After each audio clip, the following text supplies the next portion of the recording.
Sorry, bumalik ka ba? Sabi ko kasi kahapon, pumunta ako dito. Ano? Gusto mo kibal? Natagpuan mo na siya. Thank you, Glenn! I love you! Anak na! Thank you! I love you, anak na! Hindi mo naman masyado.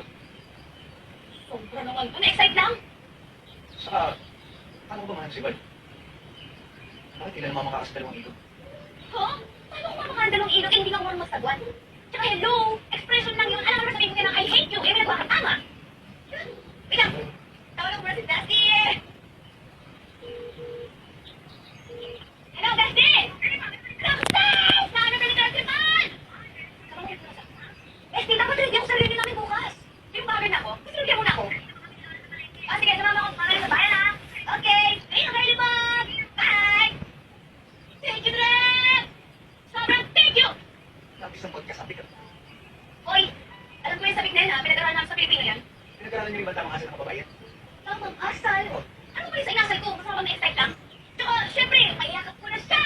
Makakausap. At, higit sa lahat, malalaman ko yung totoo. Anti-fake news ko. Masyadong conservative. Conservative?